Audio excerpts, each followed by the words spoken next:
Welcome and thank you for joining today's session. Our session is Can We Really Eat According to the Canadian Food Guide? And it will be facilitated by Dr. Snehil Dua. So Dr. Dua is an instructor in the Department of Food and Nutritional Sciences at the University of Manitoba. She came to Canada from India 20 years back to pursue her PhD in the same department. For more than 10 years, she has been teaching nutrition through life cycle, food processing, food safety, and policy courses. She has talked about food, nutrition labeling, and much more at several community events. And she enjoys talking about food, nutrition, and human behavior towards food. We are lucky to have her here with us today. But before I begin and turn it over to Dr. Dua, I just wanted to start with a land acknowledgement. So the University of Manitoba campuses are located on the original lands of the Anishinaabe, Cree, Oji Cree, Dakota, and Dene peoples, and on the homeland of the Métis Nation. We respect the treaties that were made on these territories. We acknowledge the harms and the mistakes of the past, and we dedicate ourselves to move forward in partnership with Indigenous communities in a spirit of reconciliation and collaboration. And just a few housekeeping rules before we proceed. If we could ensure that everybody's mics are muted during the presentation, and at the end, there will be a question period. So if you could just write your questions in the chat box and Dr. Dua will answer the questions at the end. Also, I just wanted to let everybody know that this session is being recorded. So please now join me in welcoming Dr. Dua. Thank you. Thank you. Thank you, everybody, for joining. As Melissa said, I'm Snehil Dua, and I'm an instructor in the university in FHNS. I teach a variety of courses, all from nutrition to food safety and food policy. So I personally deliver webinars or seminars in a very informal manner. So feel free to interrupt me anytime to ask anything. I don't have to wait till the end of the session to get to ask your questions. I'll ask Melissa. Melissa, how long do you think I have to speak? And then question period, how long do you want that to be? Oh, well, we have till 1 o'clock. So if you want to go 10-2 or 5-2, depending on how many questions you see coming, that'd be great. Okay. Yeah, because I can talk forever. So I just wanted to make sure that if I have, how much time do I must leave for the questions? As I said, please feel free to ask questions in between. Most of the things that I'll be talking about, maybe you already know those things, but let's see.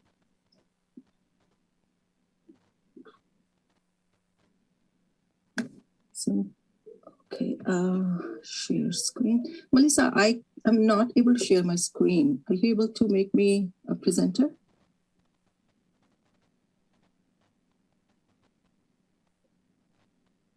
If you can do it with the one that I have, that I don't have the camera on, that'd be great, but either is fine.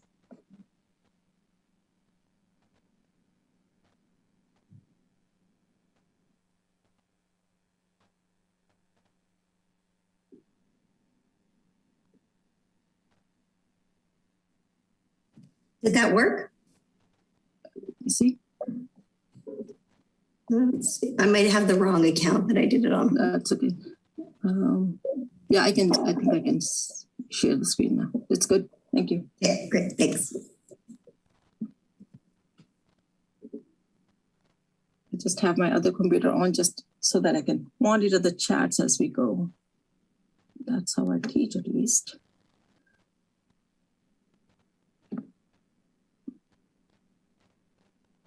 Okay.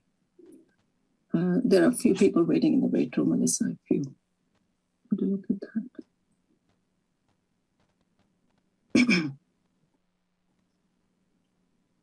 So everybody can see my slides okay?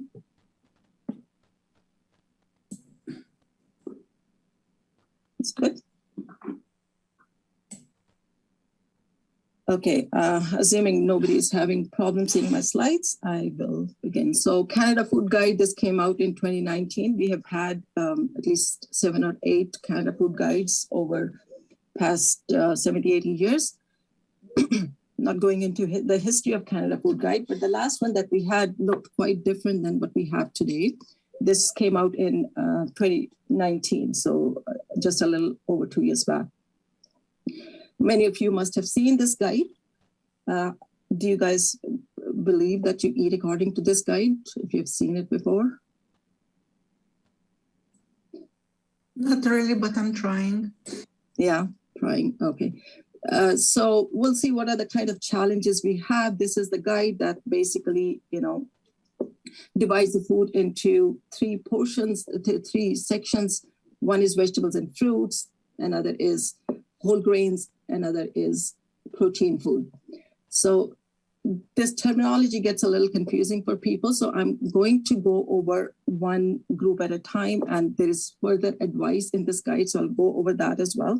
And the idea here is to try to identify the challenges we have in following this guide, and are there any confusing things that we can talk about?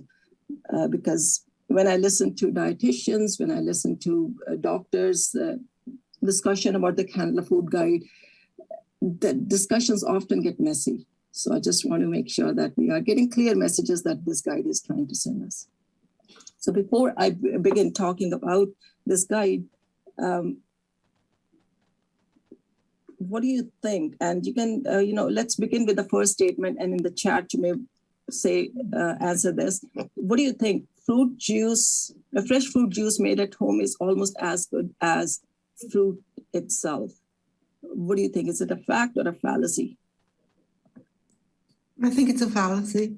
I think it's a fallacy. Do you know that a previous guide that we had, the Canada Food Guide we had until 2019,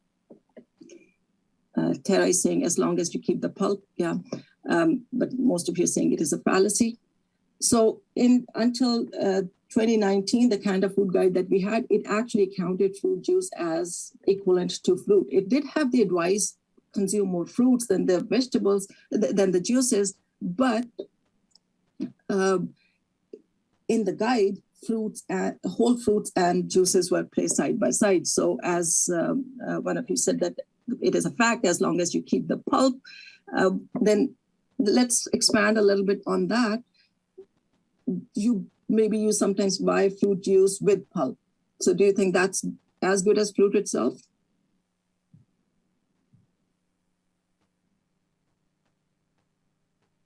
No. Okay, so when you say you keep the pulp, then you're keeping all the pulp, right? Then that basically becomes a smoothie. That's no longer a juice. Right. Somebody's saying because it has too much added sugar. Does the fruit juice that you purchase from the store have a lot of added sugar? What do you think?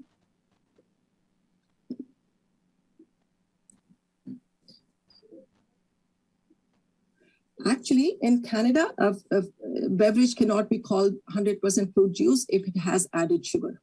It can't be. It is a standardized food in our policies. So no. If you are buying fruit juice, it has no added sugar. It is sweet, but it has no added sugar. The sugar in it is coming from the fruit that it has been extracted from. So if you're buying a fruit beverage, that's a different story. But if it says fruit juice, then it has no added sugar. Okay, let's look at another statement here. Cheese is almost as good a way to get your calcium as is milk. Fact or fallacy? Fallacy. Fallacy. Again, our old food guide, the previous one, included cheese as one of the sources of calcium in milk and milk alternatives. Right. So that was there in our guide. We'll address these things as we go, but just to quickly see where you are. Frozen vegetables are significantly less nutritious than fresh vegetables. Fact or a fallacy?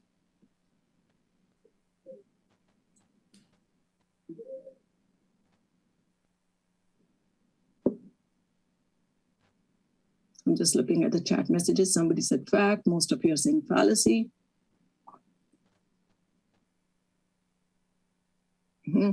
It is a fallacy, but frozen vegetables are almost as nutritious, sometimes even more nutritious than the fresh vegetables. So we'll talk about that a little bit. Then the next one is proteins from beans and nuts. Plant source proteins are better quality than the proteins from beef or any animal source protein. What do you think? Plant proteins are better quality than the animal proteins. What do you think?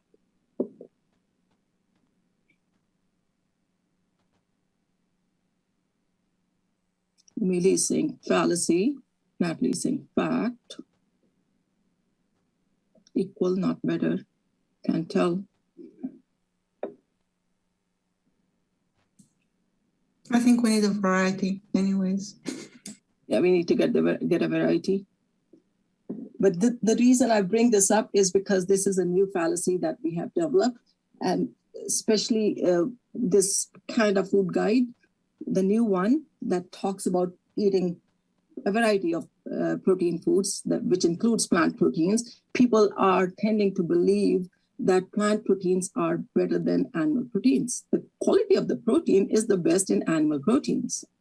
It is actually, plant protein is not as good as animal protein. It is not. So we'll see. This was just to see where you are. So the first advice on our Canada Food Guide, half of the plate needs to be vegetables and fruits. This is the data from published in 2017. Our government collects data about our food consumption, and it is self-reported data. So that is first thing. It is self-reported. People are asked, think about your past 24 hours. How many times did you eat vegetables and fruits? So here it is saying fruits and vegetable consumption 5 or more times per age, and this is given by gender and age group. So here it's clear, females consume more, have consumed vegetables and fruits more often than the males. That's clear in all age groups. A few things here.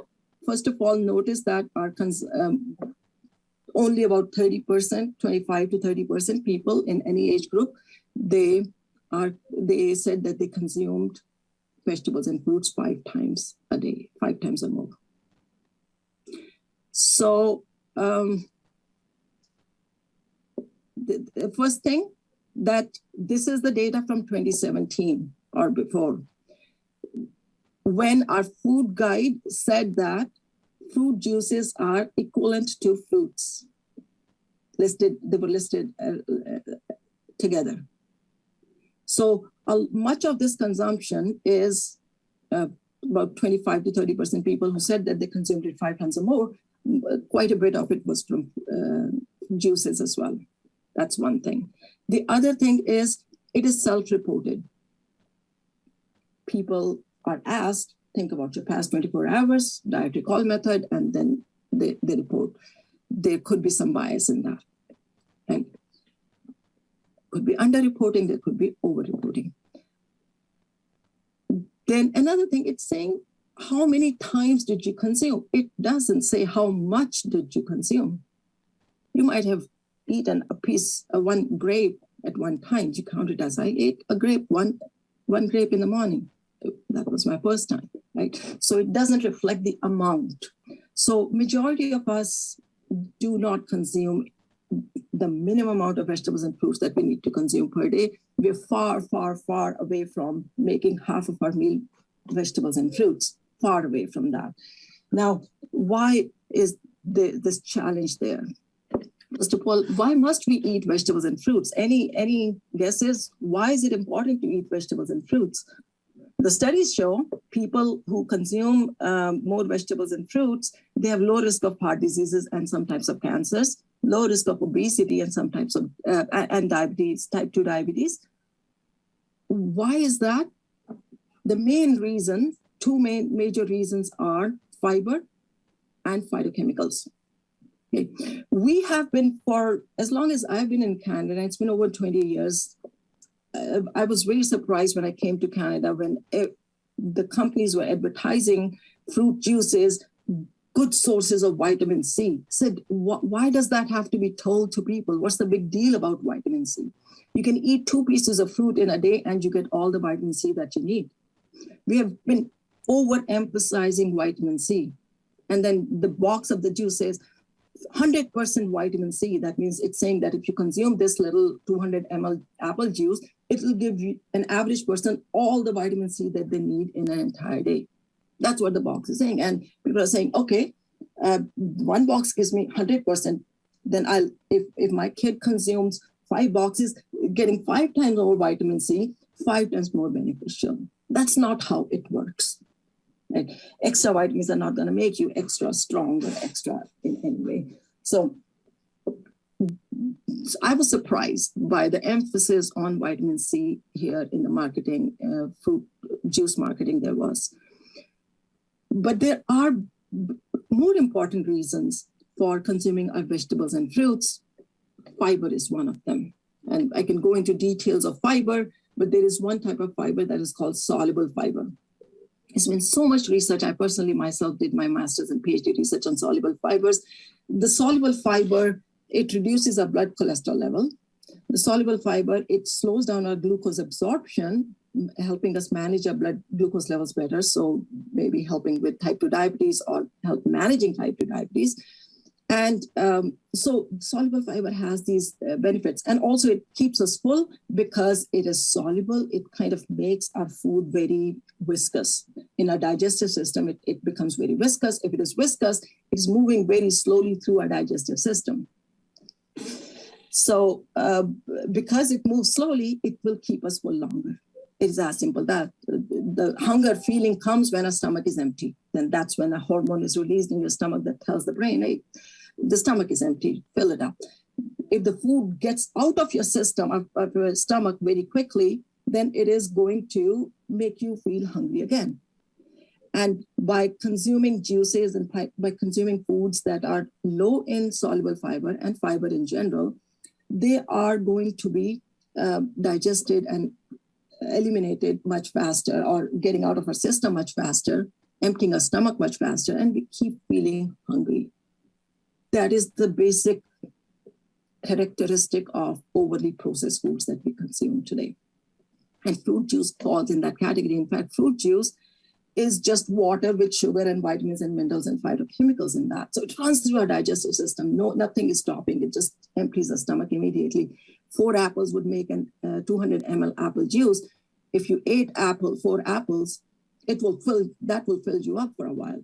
But if you drank the 200 apple juice, you will not even remember. It will have no impact on your appetite. Right? So we need to focus on vegetables and fruits to get our fiber, especially soluble fiber, but both types of fiber, soluble as well as insoluble.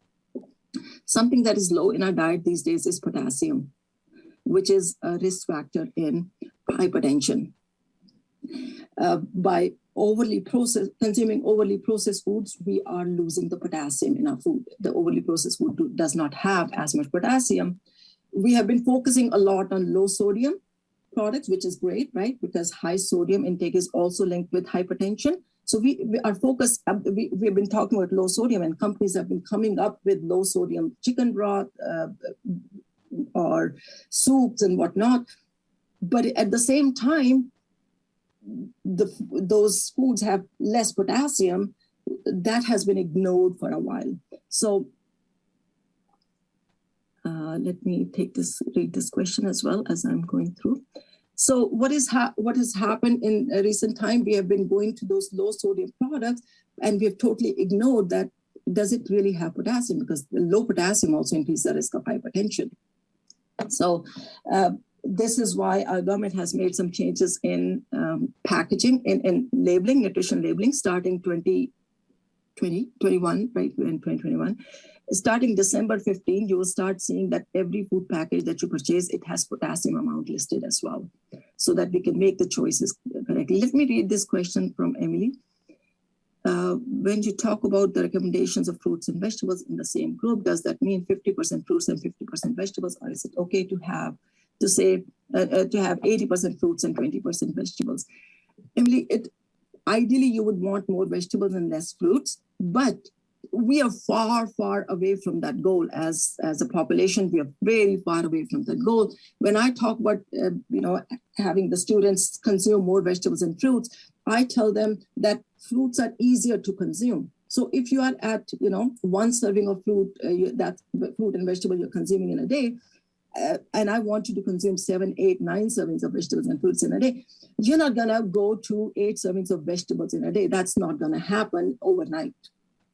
So fruits are easier to consume. Fruits do have more sugar than vegetables, but other than that, fruits have all other properties that vegetables have. They have fiber, they have potassium, they have folate, they have vitamin C, they have phytochemicals, they have all these things. So except high sugar content, which is not very high in all the fruits are great. So if it is easier for you to eat fruits, then eat fruits. Don't worry too much about that. I need to get more vegetables. Yes, that's ideally what we'd want. But first of all, try to increase your total vegetable and food consumption. Then try to fine tune that. We sometimes focus too much on fine tuning things, microscopic things, rather than looking at the bigger picture. So that's what I'll keep saying throughout today. Throughout this webinar, that try not to look things in a very reductionist, microscopic way. Try to look at the bigger picture. So there are folate is a vitamin that we need, all of us need, but it is really, really important when a woman is pregnant, and it's low levels in women, which we have low levels of, we have low intake of. If we enter our pregnancy with low levels of folate in our body, then that increases the risk of neural tube defects in our children. Okay? And this harmful effect occurs occurs the most during the first few weeks of pregnancy. First 4 or 5 weeks, that's when the critical, neural tube is being formed. So by the time a woman knows that she's pregnant, the impact might have already happened. So what our government's advice is that all women who could get pregnant should be taking a supplement of folate. But we can get our folate from green leafy vegetables, a lot of fruits, cantaloupe and all sorts of fruits and vegetables have some folate, but green leafy vegetables have more. Cantaloupe amongst fruits has more. So again, if you could get pregnant, then pay attention to your folate intake. And there are other sources of folate as well that I'll mention later. That, again, another thing that we don't consume enough of. Phytochemicals are those color compounds in plants, the flavor and the color and the aroma compounds in the fruits and vegetables, in our plant foods. These have so many properties, and we are just learning about these phytochemicals. But as a whole, we know that many of these phytochemicals, they have antioxidant properties. And majority of the illnesses that we are dealing with today, heart diseases, atherosclerosis mainly,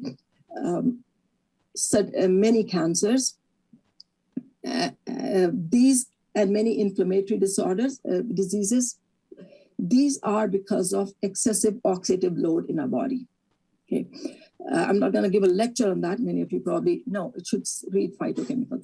That's a typo. So the point is that we need to be getting antioxidants to reduce the oxidative load, to protect the injury to our blood vessel walls, to protect our cells, DNA injury, and so on, that can lead to cancers and all. So vegetables and fruits contain a variety of colors, a variety of flavors, aromas. Most of them have beneficial effect. Again, we can go into is acai berry, that's what we call it, acai berry or goji berry or these superfruits. They are the only ones that have antioxidant property? No.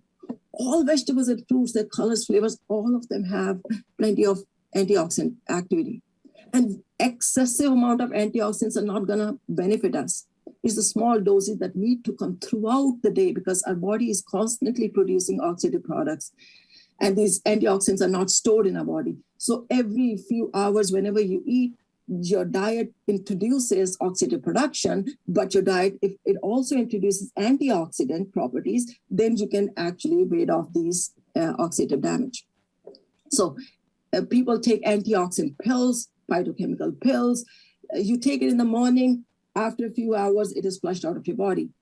How good is that? Many of these pills have actually been found to be harmful as well. But even their beneficial effect, if there is any, it's lost within a few hours. People think I can take this tablet and I'm good for the rest of the day. I don't have to eat vegetables now. So this is the false confidence that we have. So anyways, by eating vegetables and fruits, we can increase our phytochemical activity, and the more often we consume, the more protection we give body. Then why don't we eat vegetables and fruits? Expensive? They can be, especially if you look at the communities that are, that are food insecurity. There are many communities, many people in Canada who have food insecurity, unfortunately, and we haven't been able to solve this problem, even though our government promised to eradicate food insecurity in, I think, 1980s or sometime around that. By 1990, we were supposed to eradicate that problem, but it has actually become worse. Not nowhere close to zero. I think 11 or 12% of Canadians are food insecure. So when people in those families, we often say, oh, you know what, they need more education. They need more advice on what is right to eat. Most of you and most of us, without a degree in nutrition, without any degree at all of us have known forever vegetables and fruits are good for us. So education is not really what we were looking for, but we need constant reminders to do the right thing. But these people, they cannot often afford vegetables and fruits because they're expensive. Fresh fruits and vegetables are expensive. Many of us will say, I don't know what to do with the vegetables. I buy them and then they rot in my refrigerator and then I throw them out. So I just won't buy them. They rot too quickly. That's another problem, right? The shelf life is short. I don't like the taste or texture. It's not enough flavorful. Don't have the habit. Habits are very, very important part of what we eat, what we don't eat. Or we don't have time to clean the vegetables, cut them and prepare them and do something with them. And many of us, processed food dominates our diet because we're looking for convenience all the time. We don't have time. Right? So there's several reasons, and you probably can, Natalie's saying, I've lost many bags of spinach because of that. We all have.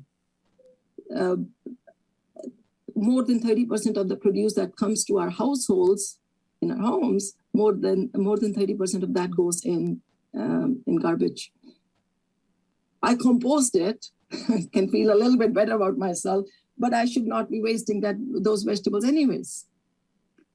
I have an excuse.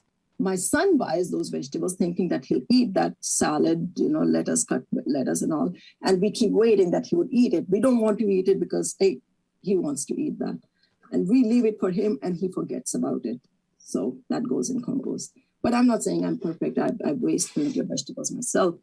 So that is a problem. And if you are throwing out 30, 40, 50% of the vegetable, the price of your vegetable that you purchase goes up, right? Because you are actually using half of it, 2/3 of it. So the price goes up, it becomes more expensive.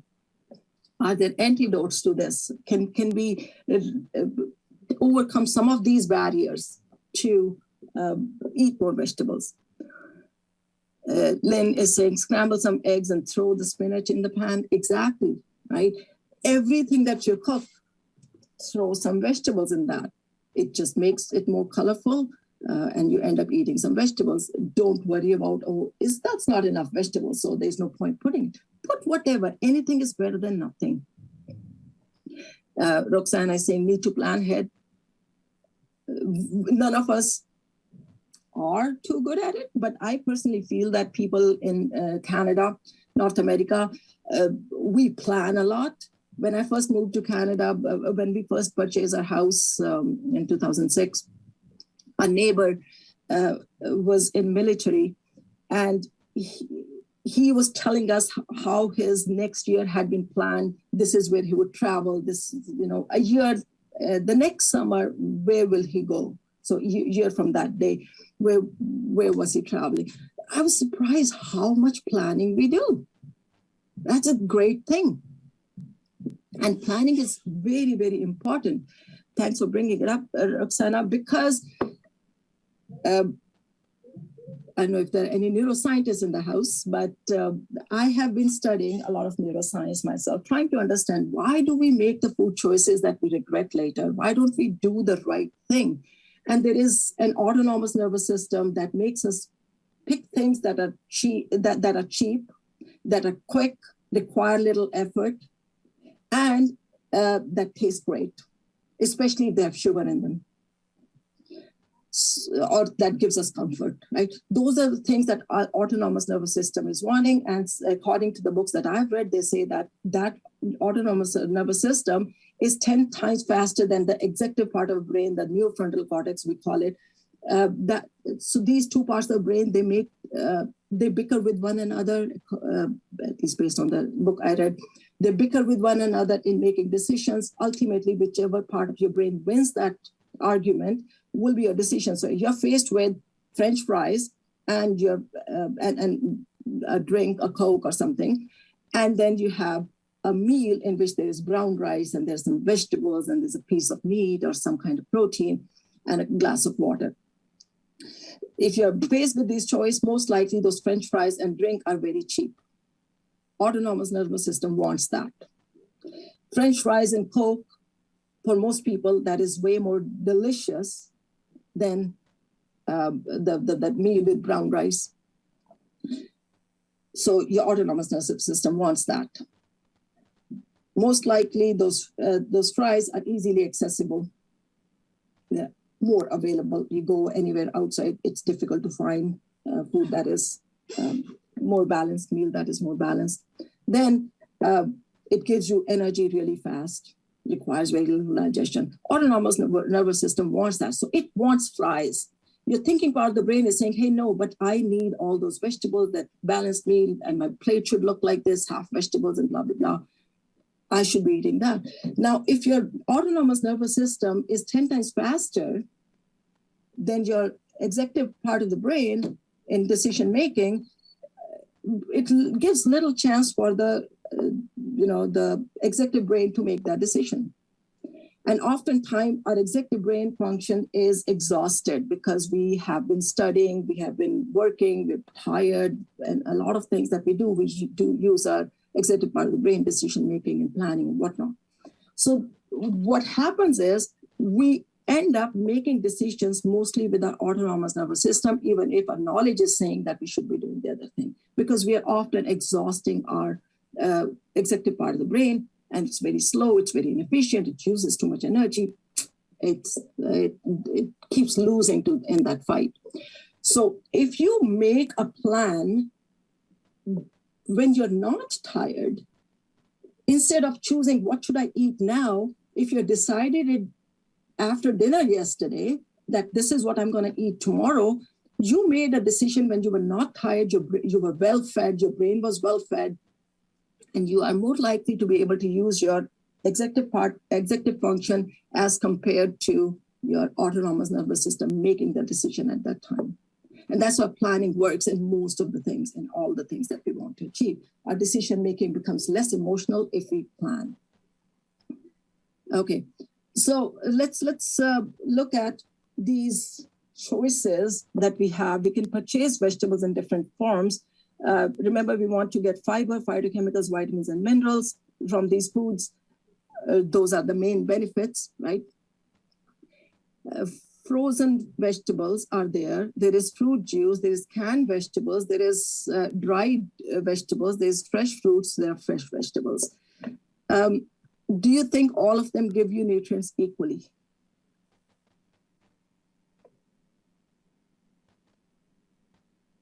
Correct, Jackie.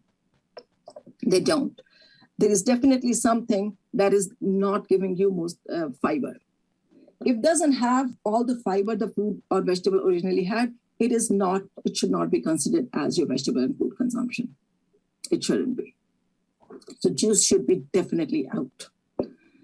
Juice with pulp, juice as such, the store-bought juice with pulp, that's just a bit of pulp put in there so that you can feel good about drinking that juice. That's marketing. Frozen vegetables, what do you think about them?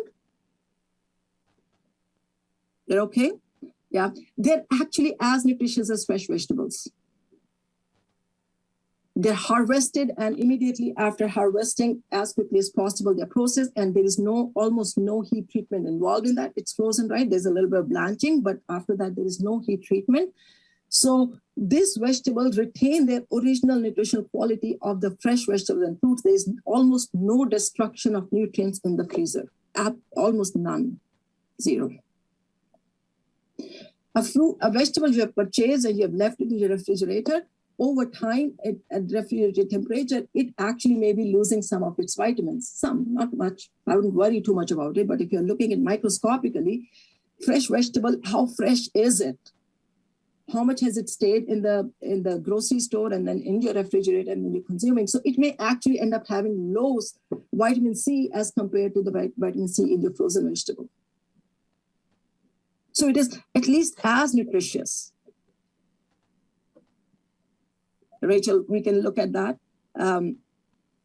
So it is good, right? Now, I wouldn't eat frozen vegetable for salad. So this is, I'm talking about when we are cooking with vegetable. If you're cooking, these vegetables are just fine. And to answer Rachel's question, how nutritious are they after they are steamed or cooked? There may be some vitamin destruction when you're cooking fresh or frozen vegetable. It's the same for both of them. There may be some destruction of some vitamins, especially vitamin C, but not a great deal. All the minerals are still in there. Most phytochemicals with little cooking, they still retain. Some phytochemical activity actually improves upon cooking, especially cooked tomatoes are better than, some phytochemicals in cooked tomatoes are better released as compared to fresh tomatoes. But the main thing that we're trying to get out of vegetables is fiber. That is the most important thing. So frozen vegetables have all that fiber. It has most of the vitamins intact. If you're cooking it, it still has, minerals don't get destroyed at all. There's still potassium in there. There is still phytochemicals. There's some vitamins. There is still fiber is intact. Nothing. You don't have to overcook these vegetables. Fresh or frozen, doesn't matter. If you're cooking, it doesn't matter if it's fresh or frozen. Michelle is saying, I prefer frozen berries as the berries out of there. And yeah, it's convenient. See, I'm not suggesting you should not eat fresh vegetables and fruits. I'm just saying that fresh vegetables and fruits that we bring them home, we leave them in our refrigerator, 30, 40, 50% of it gets rotten. We never get to it. We have to wash it. We have to cut it. We have to then prepare it with it, right? And then we have to worry about, oh my God, it's going bad. But these frozen vegetables are safe in your freezer for an indefinite period of time. Forever. It is not becoming unsafe as long as it is frozen. So if you bought frozen vegetable, it is pre-cut, washed, cleaned, everything is done. All you have to do is whatever amount you need, you take that much out and you put it in whatever you're cooking. Super convenient. No wastage. As nutritious. Why not use them more? That is my way of increasing my vegetables and fruit consumption, especially vegetable consumption, frozen vegetable. If you have been growing vegetable in summer, like I have been, we have had an extended summer, so I'm still picking beans. I think that's going to end tomorrow. But you may not be able to use all the produce from your garden. I can't use 250 kilo tomatoes from my garden this summer. I can't. So I'm freezing them. Freezer is my best friend. I'm freezing beans because I can't consume them all at the same time, or zucchini all at the same time, right? So even when you bring vegetables, buy fresh vegetable and you realize that you're not going to be able to use them, you don't have time, at least clean them, cut them and freeze them so that they're not rotting. Because by making vegetables and fruit rot, we are increasing the cost, right? So if you look at convenience, cost, and shelf life, frozen vegetables are your friend. Freezing the vegetables is your friend. Fruit, same way. Again, frozen fruit would be mushy, but you can put it in your yogurt, as somebody said, frozen berries or whatever. You can put it in your salads, yogurts, or whatever. Your breakfast cereals, easy. No preparation required. Only as much as you want, you will take out, right? So Um, this is something that happens to a lot of produce that we buy, right? Rotting. That's unfortunate. So how can we increase?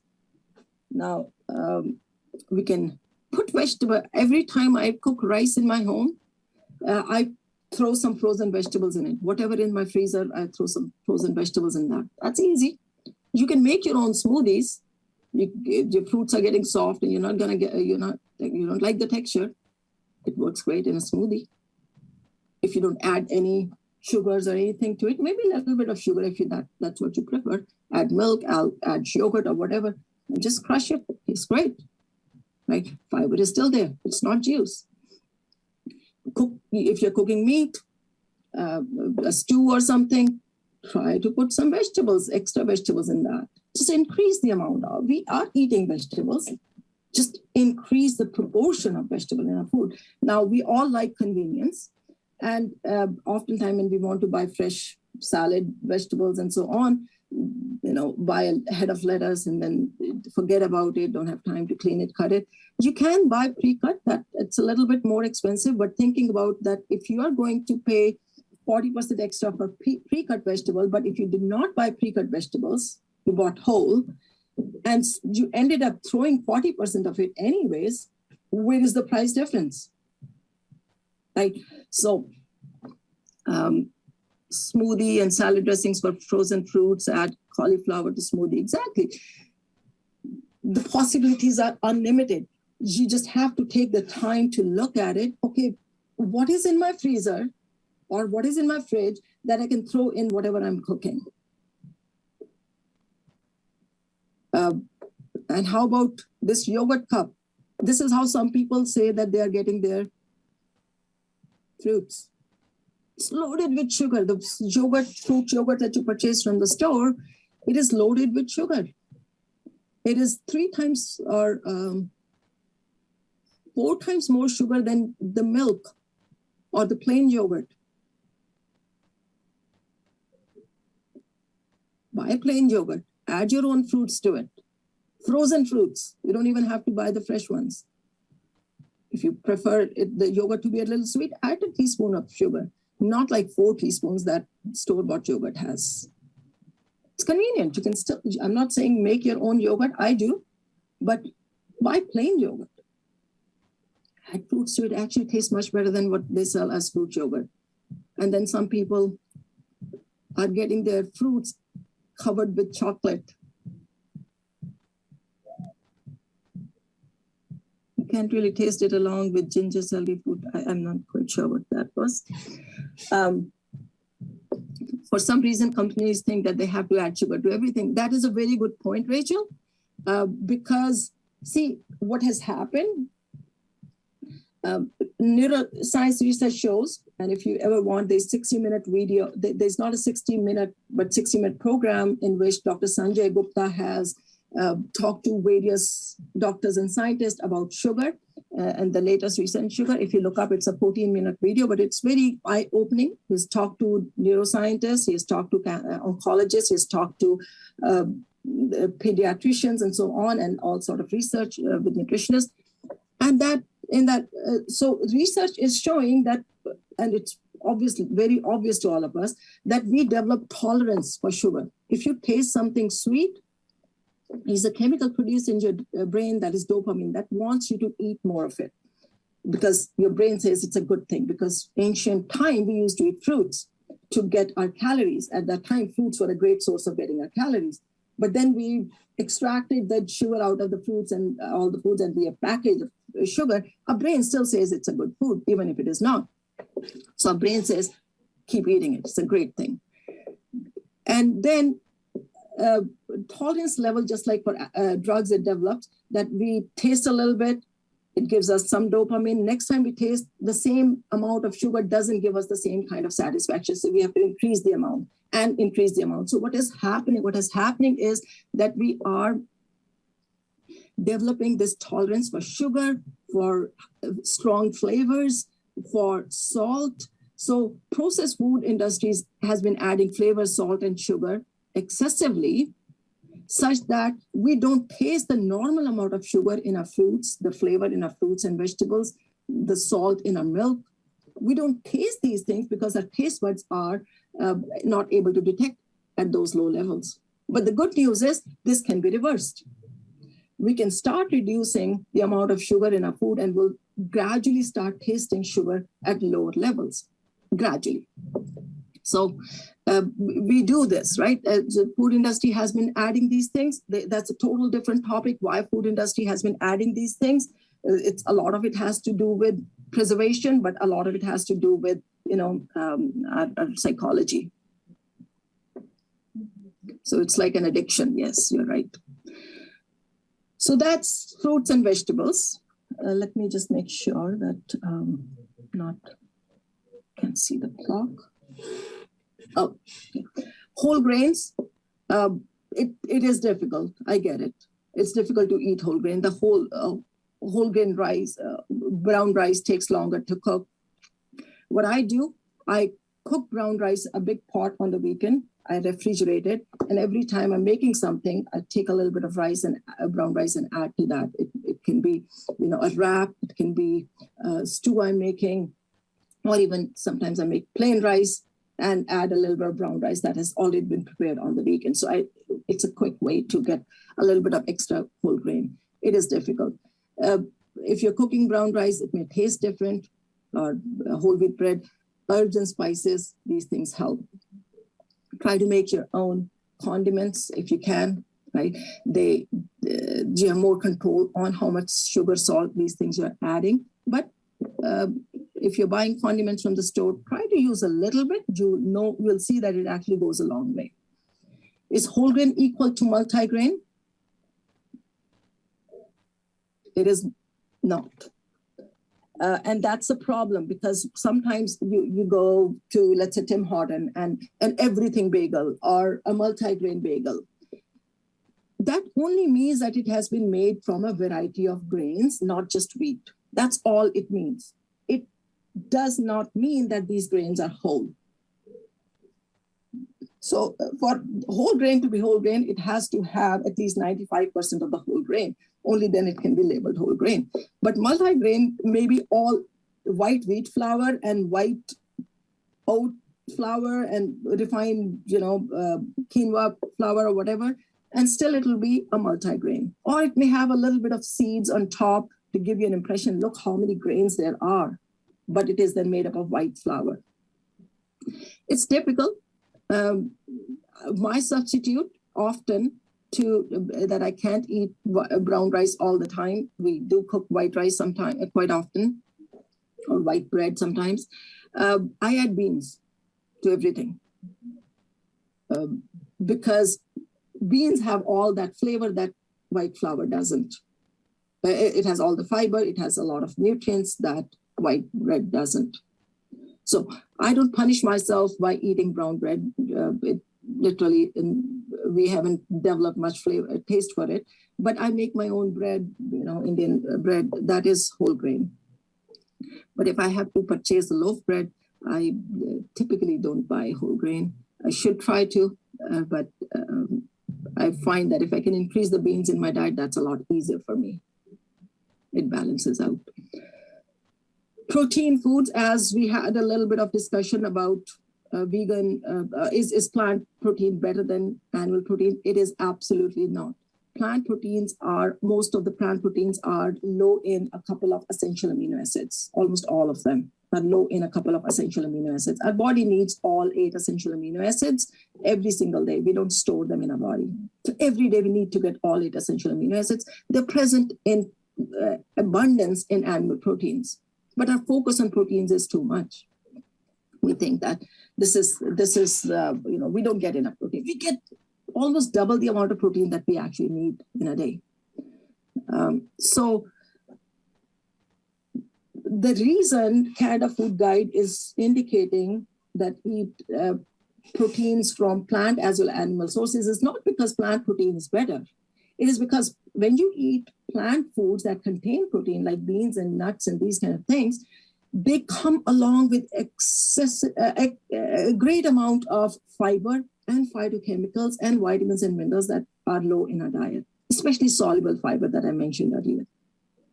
And a lot of things, folate, beans contain a lot of folate that Canadian diet is quite low in. We've had some policy changes that has improved our folate intake, but still it is low. So by including some beans, we can actually improve our diet, not the protein quality. It is not about protein quality. It is actually, it makes it easier to balance our diet, get our fiber, phytochemicals, folates, and other vitamins and minerals. So people think if you become vegan, you are that's a healthy way of living. Animal foods are bad. That's what people tend to think.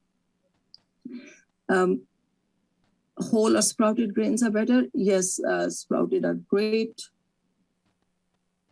Yeah, there's glycemic index talk there. I'll look at those questions in a moment. But this is, canned beans actually are a great way to get your beans. Beans do take a long time to cook. And if you're not used to it, then, you may not have the habit of doing that. So it's important to understand that nutritionally, canned beans are not much different than beans that I prepare at home. There's a little difference, there's a little bit, but not that great a deal of difference, especially the things that I'm trying to get from beans: fiber, soluble fiber, insoluble fiber, folate, and so on, and potassium and so on. So these things are still quite intact in canned beans. Even when you remove that water, you're supposed to remove the water. Otherwise, it'll cause flatulence gas. So when I boil rice, I throw in a can of chickpeas or black beans or whatever beans, canned beans I have. Or if I have some boiled beans from my own, I just throw in some. It gives more flavor, color to the food. And the combination of cereal grains and protein and beans, that combination, the protein coming from cereal grain and the beans together forms a good quality protein. On its own, bean protein is not the best quality. On its own, cereal protein is very poor quality. When you take them together they give us all the essential amino acids in sufficient amount. It becomes a complete protein, good quality protein. Right? So again, you don't have to and I was listening to some dietitians the other day, and they said, you'll have to eat a lot of beans to get enough protein. I'm not even suggesting that you should get all your protein from beans. Don't eat beans just because they have protein. Add beans to your diet as much as you can. Okay. This is how I make my rice often. Either there are vegetables thrown in, or there are beans, or both vegetables and beans are thrown in. With this, you need a little bit something else, a meat or something, or vegetable to go with along, and it's a great meal. There is a lot of talk about fancy imitation products. Beyond Burger, so expensive, isn't it? What does it have? It's protein isolate from peas, and then oils and whatnot. There's so many additives there. Right? $3 for a burger, one patty, or $2 for a patty, something like that. Very expensive. Because people think that this protein is better. It doesn't have the other things of peas. It has only pea protein, which is not the best quality protein. We've established that. Instead, eat a lean beef burger. Enjoy it. Right? People say, oh, it's not environmentally friendly. Right? Yes, growing cows for food that is damaging to our environment, that is definitely the case. But this is also overly processed. It produces so much industrial waste that itself is not good for the environment. Just eat the beans without excessive processing. We don't need that processing.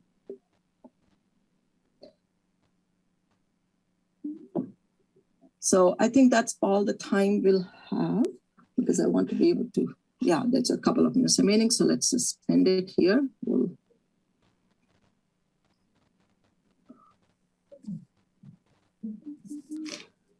Can you share the research journals that support meat is healthy? I'm not saying meat is healthy. I'm not saying plant protein is better. I'm just saying that the quality of the protein in the meat is better than the quality of protein in plant foods. So I rarely call this food is better. is the quality of protein. We have known this forever. This is in a textbook. The quality of protein from animal foods is way better than quality of protein from beans and all. But it is the combination of the nutrients that come from bean that makes it a good food to balance our diet.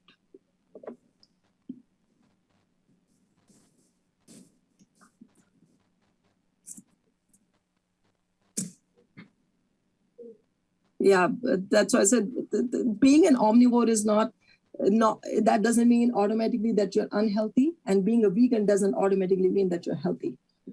Vegan diets are low in certain nutrients often, especially vitamin B12. And it could be low in protein, it could be low in iron and zinc and so on. And omnivore diet could be too high in saturated fat, low in fibers. What all do I put in whole grain bread? The one that I make at home? Yes. I put chickpea flour. We call it besan, but chickpea flour. And I use whole wheat flour. I mix those together. I often throw in some spinach. Sometimes when I don't want to put chickpea flour because it's a little dry, so it makes the chapati or roti a little dry. Sometimes what I do is I boil mung beans, yellow or green mung beans. I boil them, pressure cook them, they become mushy. Once they're cooled, then I knead my dough. So whole wheat flour, I knead it in cooked mung beans. So it is almost 2/3 of the cooked mung beans and 1/3 of the flour. That's what I often use to make rotis. You can't make loaf bread with that. That's the thing. Flat breads, they don't require that that sponginess. So that's why where it becomes difficult to make loaf breads that way. But if you're making flat breads, you can do a lot of experimentation with different types of bean flours.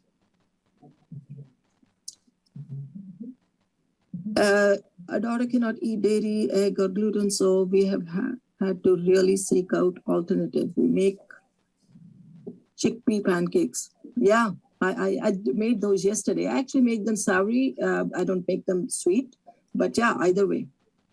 Is it okay to add fat, butter, oil, cheese to vegetables? So exactly. Don't focus on, oh my God, fat is bad, oil is bad.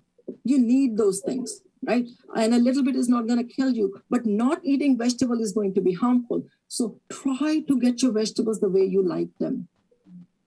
Try not to focus on those tiny details that my son does. And I'll share with you, my son is actually a student in your faculty. He's a med student. And I have to educate him about nutrition, and he doesn't listen much to me.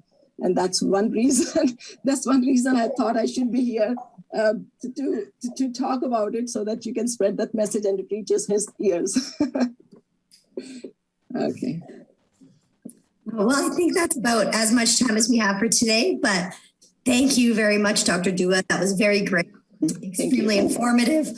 And thanks for everybody for coming. I hope you have a great long weekend. And I also just wanted to note that Dr. Dua is doing another session on November 5th. It again will be from noon to 1. So please watch your emails, and there'll be a registration coming out soon. Thank you. Bye-bye. Thank you so much. Thanks. Happy Thanksgiving, everybody. Yes, thank you. You too. Bye.